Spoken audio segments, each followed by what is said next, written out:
Let's see. Hey, I am on. Excellent. Thank you very much. I'm very, very happy to be here today. Thank you for inviting me. This is a topic that I've thought about a lot over the years, and I actually have not had the opportunity in a forum such as this to actually present on this topic, which is how do we balance open source projects and open source development with agile methodologies and agile tenets? I'll warn everybody in the audience that as I get excited about things, I tend to talk faster and faster and faster. So if I start to go too fast, by all means, please just raise your hand and I'll take that as a cue that I need to slow down. For everybody in the audience, how many here are practitioners of agile methodologies in your software development? Okay, about half the audience. So there'll be some things I talk about, and if you have some questions about some of the agile things, then by all means, ask me questions about those as well. How many of you in the audience use open source software in your day-to-day business? More. That's very interesting. I think if I was in the United States, I'd have a very different ratio on that. So as I kind of go through some of these, if this matches some of your open source experiences as well, by all means, ask me questions about those or point out where I might be wrong. So this is in many ways a very personal topic, because when you start to talk about open source methodologies and agile methodologies and how you marry these things together, this is drawing very much upon my own personal experience and my opinions on this subject. I think very much there are not right answers for this topic. That may be disappointing. If you were hoping that you were going to come away with 4 principles that we should all live by to apply agile to open source, you'll be very disappointed. You'll probably come away with more questions, but I think that's actually a good thing, because we should be questioning how we do things, and that hopefully will lead to a better process and a better way of producing software. As mentioned, I work at Digium. I'm very fortunate to work at Digium. I'm Director of Technology at Digium. If you ask me what that means, I will tell you that I think I spend much less time writing code than I used to. I actually started off as just a software developer at Digium, and over time kind of kept on getting handed a different thing, and then suddenly I'm Director of Technology. What that does mean is that part of my job is concerned with not just what we're doing, but how we're doing it. And so across all the engineering teams at Digium, I am very concerned with how we're actually writing software and what's the best way that we can be doing that. I didn't start off doing that, though. I actually started off working in closed source commercial software long before I came to Digium. I used to do 911 systems. This was for a Microsoft shop. Ew. Sorry, I know, terrible. But it was actually really interesting, because my job was not even actually as a core developer. A lot of what I did was actually going on the road and showing up at different sites in the United States and trying to make our commercial, large, closed source enterprise software work in very, very difficult environments. 911 systems often have lots of legacy components and are very, very specific to the site that they've been installed at. And so there were a lot of challenges with trying to marry our large-scale enterprise commercial software into these very specific deployments. So very often, our methodology was heroic development. We were constantly battling the dragons at all points in time. And when we slew the dragon, it was glorious. And when the dragon ate us, it was a very glorious ending. And really, both were equally likely, quite frankly, because, and this was no real slam on the company I was working for at the time, we were really working off of heroic effort. Everything was on the shoulders and the responsibilities of the developers involved, and we were just really constantly trying to make the software work, meet the customer, get their demands in, without any real process involved whatsoever. And so I got tired of that. And I moved on to the opposite end of the spectrum, which was working as a government defense contractor. Again, Huntsville in Alabama, which is where Digium is based, is a very big defense contracting town. And so I did missile defense, crazily enough, for the government while I was there. That's actually the rocket launcher I used to work on. I know, right? From that to open source. And that was waterfall. So the opposite end of the spectrum of heroic development, there was no heroism. It's just a long, slow, continual process where nothing ever seems to get done. It was amazing how often we would spend months on requirement specifications and software test descriptions and writing these massive documents that had absolutely nothing to do with the software we were developing. The customer The customer was never in the room. We didn't even know who the customer was, really. I guess it was the United States government, but I never met them or saw them or anything else.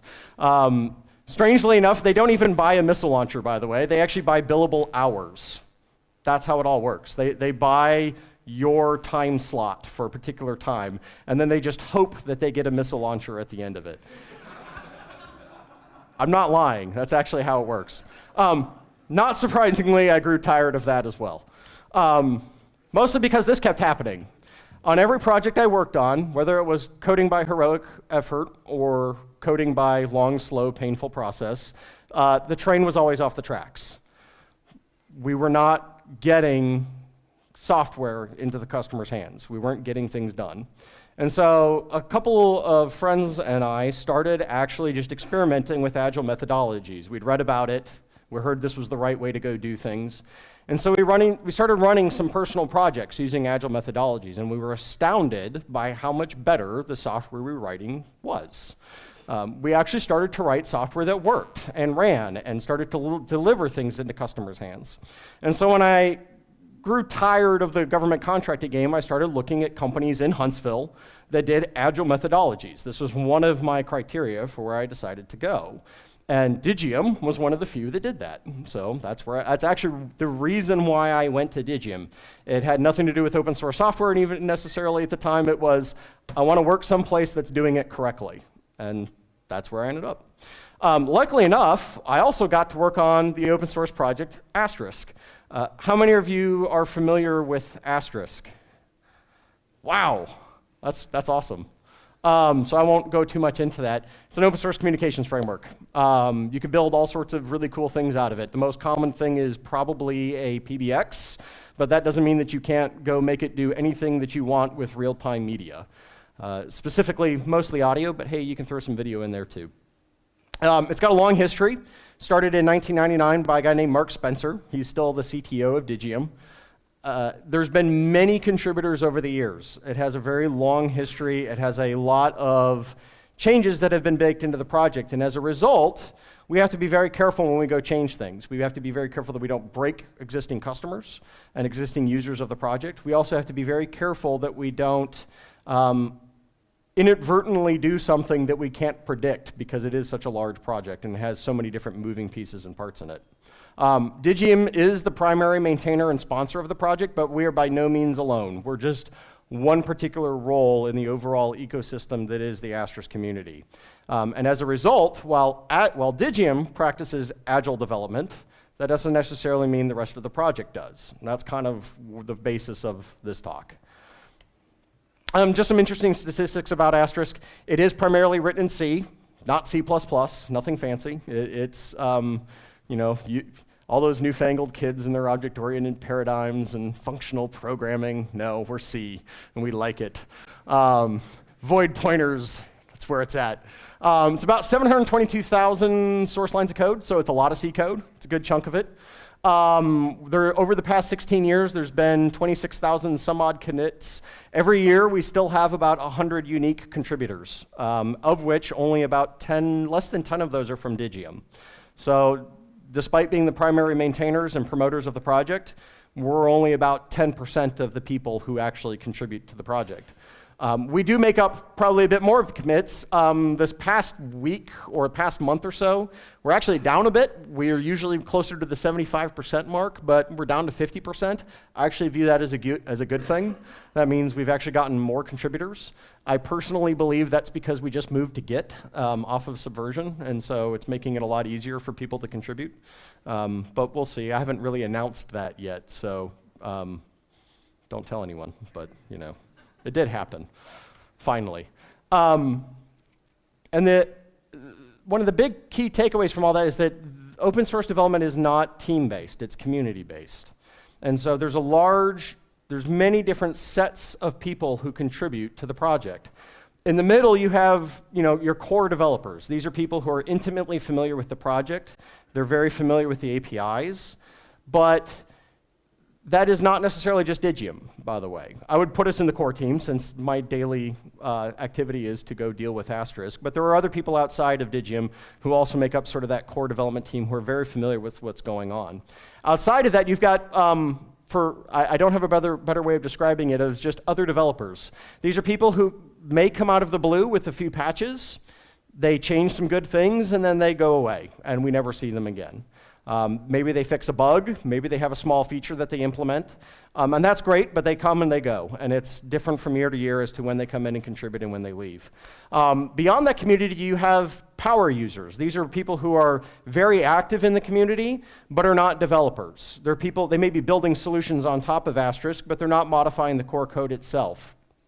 Beyond that even further are people in the community that we know of. These are people who show up, they are on the Asterisk users mailing list, they participate in the community forums, they come to Astricon, and so we're aware of their existence. Much larger than that, though, are the gigantic pool of people that we have no knowledge of. We know that we have a certain number of downloads every year. We're pretty aware of how many machines that ends up representing, but there are many people who use Asterisk that will never contact the project in any way, shape, or form. They use it, they build whole businesses on it, and we never have anything from them. And that's okay, there's nothing wrong with that. But all of that still constitutes your community, because if you really mess up, you'll probably hear from the unknown users at some point. So if I'm trying to apply a development methodology to not just Digium, but to an overall project, you can quickly see that there's something of a problem. Digium may use Agile, and maybe another company contributing to the project may use Agile, but I have no control or any knowledge about other companies who may be using Asterisk, or how they're doing it, or how they're building their patches, or how they're contributing to the project. So I may have a company that's slaying dragons every day, and they believe that's the right way to go write software. I may have a company that's doing things in the very government mindset of way of doing things with massive waterfall development cycles, and they believe that's the right way of doing it. And all of these people may be contributing back to the project. So if we're going to look at how we can apply Agile methodologies to not just our company, but to an overall project, we also have to take into account that we don't necessarily know how everybody's developing software, and we may have no control over that. So that's the question for the presentation. What happens if we try to take this way of developing software that we generally believe is the right way to write software and try to apply it to an overall open source project? So this is not just contributing to a project or doing it yourself personally. This is trying to change the philosophy of how open source also is developed. Not surprisingly, there's problems when you do this.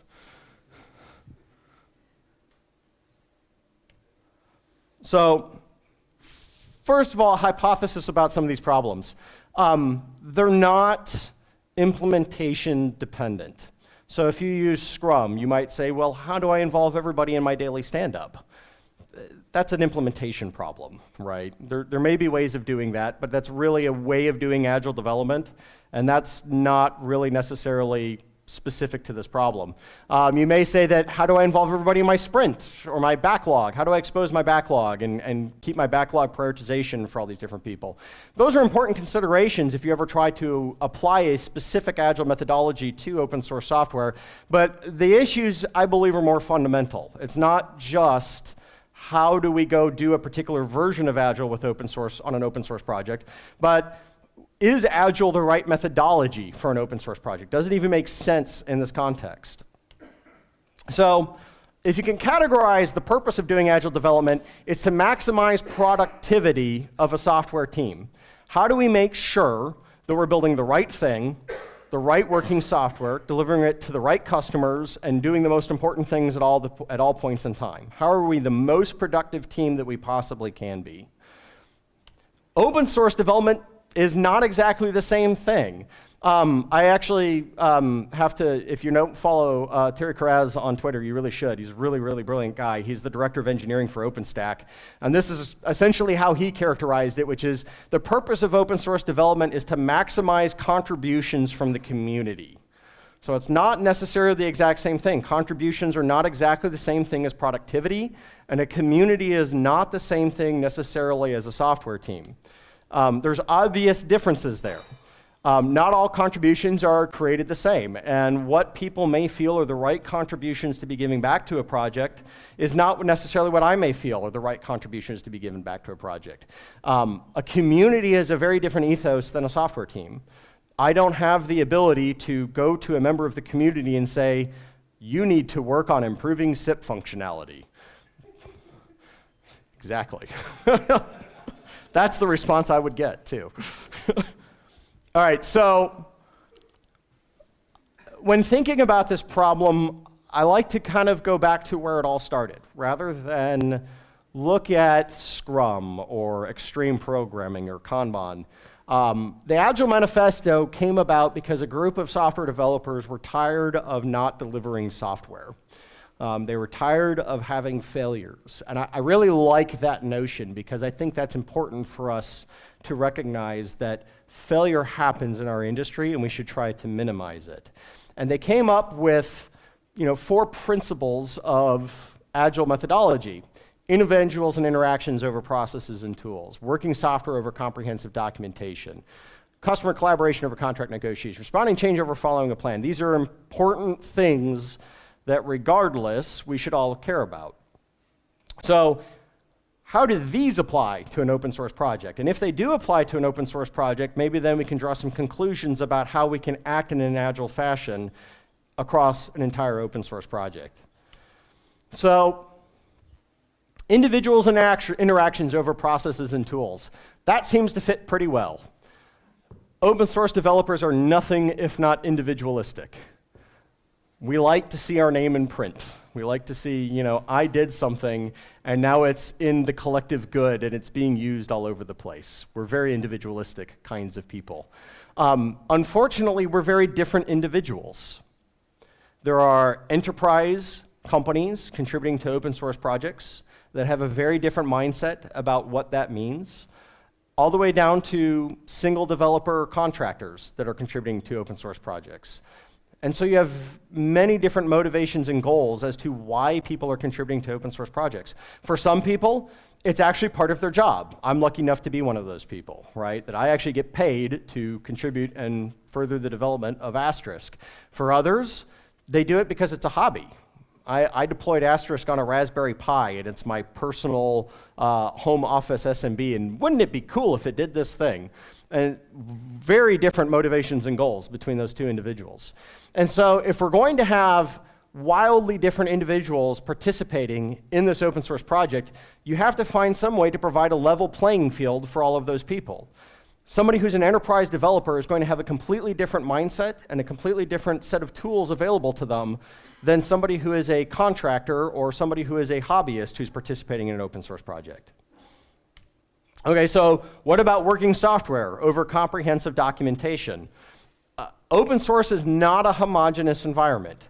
We don't have the luxury of mandating, yea, verily, this is your development workstation, and you shall use Linux and only Ubuntu, and you must use this IDE in order to do your development, and don't use Clang, we don't support that yet. You use only GCC.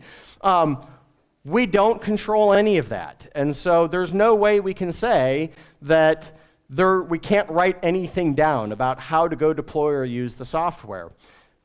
But beyond that, there's even further constraints about the environment. Language is not a given. I'm lucky enough to speak English, which for various reasons and philosophical reasons, seems to be where the technical world has more or less fallen, where we do speak a lot of English in our technical development. Speaking English in Germany, that's an incredible luxury for me to be able to do. And thank you all, by the way, for letting me do that.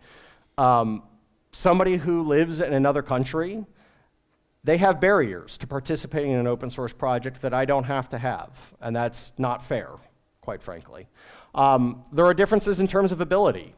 I'm lucky enough to spend most of my waking day, every day, using and participating Asterisk. And so my ability to go make a change in Asterisk is far different than somebody who approaches the project for a first time and doesn't have the luxury of doing it every single day. There's time considerations. If you have a customer who's shouting at you for a new feature, you only have so much time to spend developing that feature before, quite frankly, you have to move on to the next thing. So while working software is important, and working software is the ultimate litmus test of whether or not we are succeeding, there's value in having good documentation, because good documentation is one way to level the playing field slightly for all these different barriers that exist in an open source project. Customer collaboration over contract negotiation. This seems very straightforward at first with an open source project. What contract do we even negotiate in open source? Use at your own risk, right? May format your hard drive. That's your fault. Don't worry about it. But the question, of course, is who are the customers in open source? Every company has their own customers. Everybody's different, right?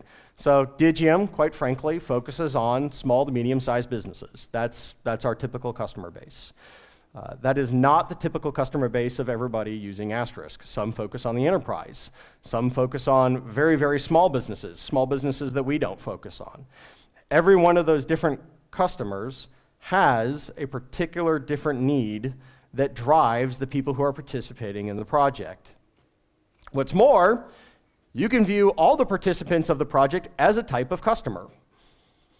I have a vested interest in promoting and sustaining the Asterisk project. That's part of my job. And so everybody who participates in the project is, in some way, shape, or form, my customer. They don't pay me. Sometimes they do, but not very often. But even still, I have a vested interest in making sure that they're happy, that they're getting what they need, right? And so there's a different relationship as to who is a customer in an open source project than what the Agile Manifesto might have been assuming. Okay, so responding to change over following a plan. Yeah, that sounds good. Because in open source, the only constant is change. Change is just nonstop. We're constantly getting new patches, new changes to the project. There's constantly new opinions and different ideas about the way the project should be run. And that's great. Change is fantastic. Change is how you keep a project alive and moving forward. If there is no change, then we're sitting still and we eventually die. Unfortunately, too much change has its own drawbacks. If you have too much change, you just have chaos. And the project, and people are trying to turn Asterisk into a SIP proxy. And you're like, really? Isn't there a project already for that? I think there's a conference later this week for it. But, you know, so there has to be some guidance to how we try to manage the change. Because without coordination, you just move in all different directions and you don't actually really end up getting anything meaningful done. Okay, so if you can't tell, I still believe very strongly in the Agile Manifesto. But as you start to apply these principles to an open source project, and the larger you get, the more you have to actually start caring about the things on the right. You may value the things on the left more, but suddenly, if you're going to be effective, you have to start thinking more about these things on the right that we previously were trying to de-emphasize. So there's some specifics that we could probably address in an open source project that might make us more effective and actually be more agile if we think through these things. So the first of all, as I've alluded to, the concept of customers is very fuzzy. The Agile Manifesto assumed that as a software developer, you could point to your customer and say, this is my customer, this is the person I'm trying to please, and they need to be involved in the process so that we know that we're building the right software. With open source development, that becomes a much harder distinction. Surely I have customers, and they are driving my development, but I also have open source contributors who are my customers. How do I balance the needs between the customers who are paying me and the customers who are contributing to the software? You are not in control when you are in an open source project. Despite the fact that I wear the paper hat that says project lead for Asterisk, I have very little control over what actually happens. I can't go to the community and mandate, you all need to work on this. That will never happen. If somebody comes up with a technically correct change that follows the project guidelines, I have no bearing to actually reject it. If I reject it, I do it at my own peril. The project will disintegrate if I do that. So while I have a tiny amount of control, I don't have the kind of control that the Agile Manifesto would have assumed. I can't mandate what my team does if my team is the overall community. Open source development, you surrender control in order to gain other things. My primary motivation is different, right? As we said, Agile development, you're focused on the team. How can I maximize the productivity of the team? With open source development, I need to focus on the community, and how can I maximize the productivity of the community through contributions and through participation. So a community is not a team. It's not exactly the same thing. But maybe, if we think about it, maybe we can build a team from the community. May not look exactly what we were envisioning a software team, but it may be something somewhat close to it. It's kind of like trying to keep a kitten in a box, though. They like to get out and run around. Yeah. So, again, these are possible solutions. I don't think there's a right answer to this problem or a right way of doing this. There's merely different things to try. That's probably disappointing and a little wishy-washy for a presentation, but that's what you get when you're realistic about things. So all contributors have their own customers. Very few contributors are driven solely by boredom. Those who are driven by boredom, shockingly, will often do what you ask them. There was actually an instance last year in which we were working on a very large, boring project. We were re-architecting the way Asterisk handles media internally, and we had gotten through all the difficult parts, and we were firmly in the camp of just refactoring existing code, which there were 100 files we had to work through. And a contributor at about 11 o'clock at night asked me which ones he could work on. And I said, really? He's like, yeah, I'm awake. So every now and again it happens, but it's pretty rare when you find somebody driven by boredom who's willing to just help you out. Very often, they have their own customers, and those customers are driving the things that they work on. And those needs may not overlap. Okay, so as I said, contributors are customers, and we need to view them that way. If you're running an open source project, you need to view your contributor as a particular type of customer, and their payment is in contributions. That's how they're giving back to the project. That's the currency that you get from them. The good news about this is that your customer collaboration is a constant. Which is what the Agile Manifesto was trying to solve. They were viewing the world where there was very little contact with the customer, and so they were actually getting not enough feedback from the software they were delivering to the customers. Here we almost have the opposite problem. We almost have too much contact with our customers. We have contact every day from the contributors. We have contact every day from our existing customers, and these things conflict, and that makes it very hard to determine what it is we should be doing. The contract, luckily, for at least our contributor customers is the open source license. How many of you have ever had to pick an open source license when starting an open source project? On GitHub, for example. How many just clicked Apache and moved on? Okay. This is actually important. You can spend a whole talk just on open source licensing. This is the contract with your customer. And you'll never get to renegotiate it again. Once you ring the bell, it's done, right? So you want to think very carefully about what contract you're establishing with your customers when you pick your open source license. There's not a right or wrong answer here, but you're setting the terms by which you deal with your customers from then on out. That's an important point.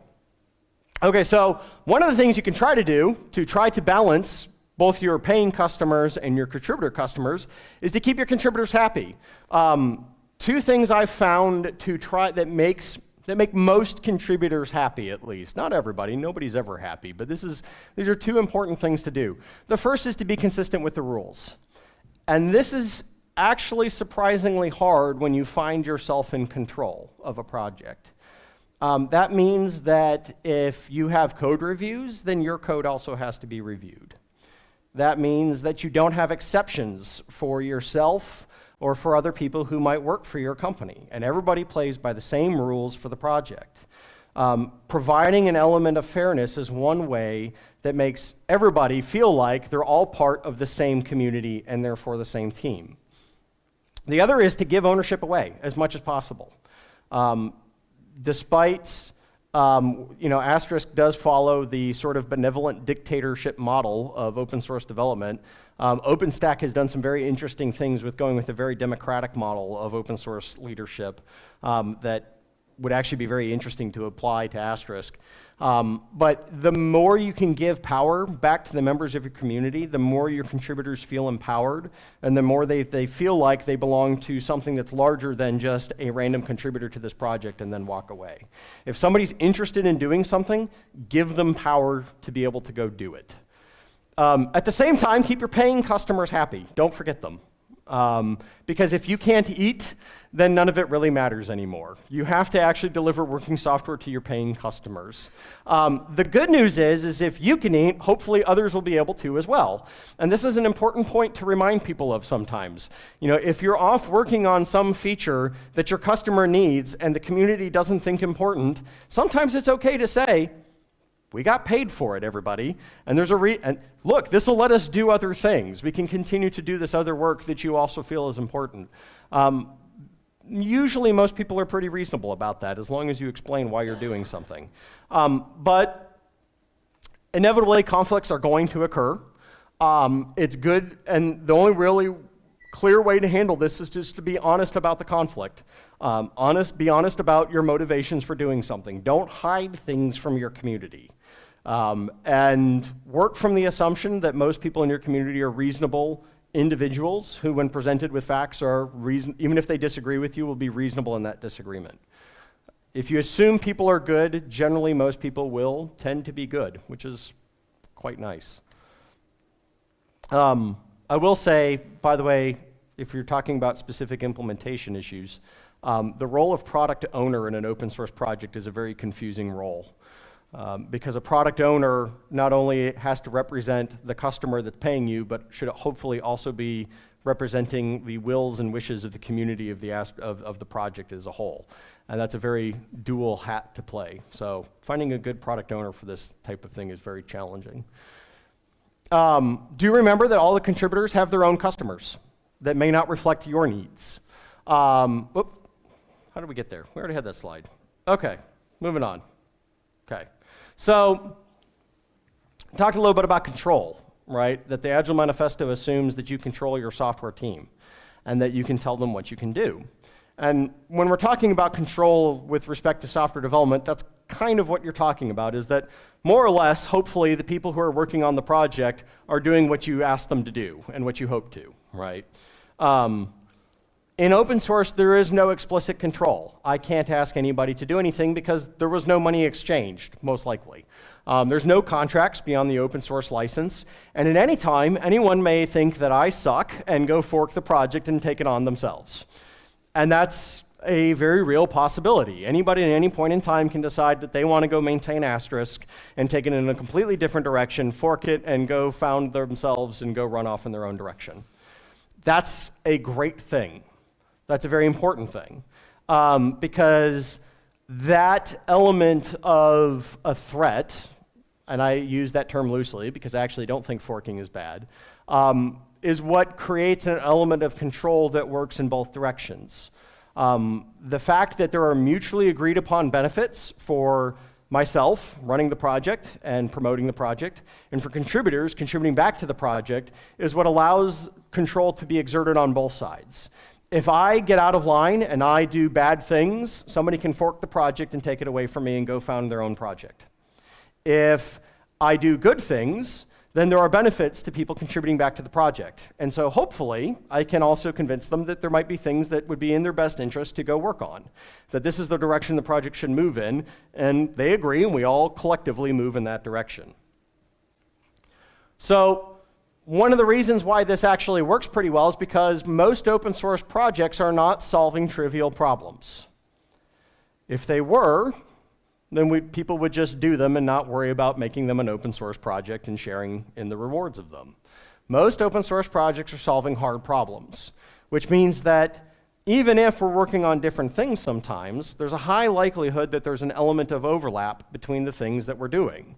And so if I solve a problem, even if it doesn't necessarily benefit you today, it may benefit you in the future. And so there's a high likelihood that you're not going to care that I wasn't working on something that you absolutely cared about today.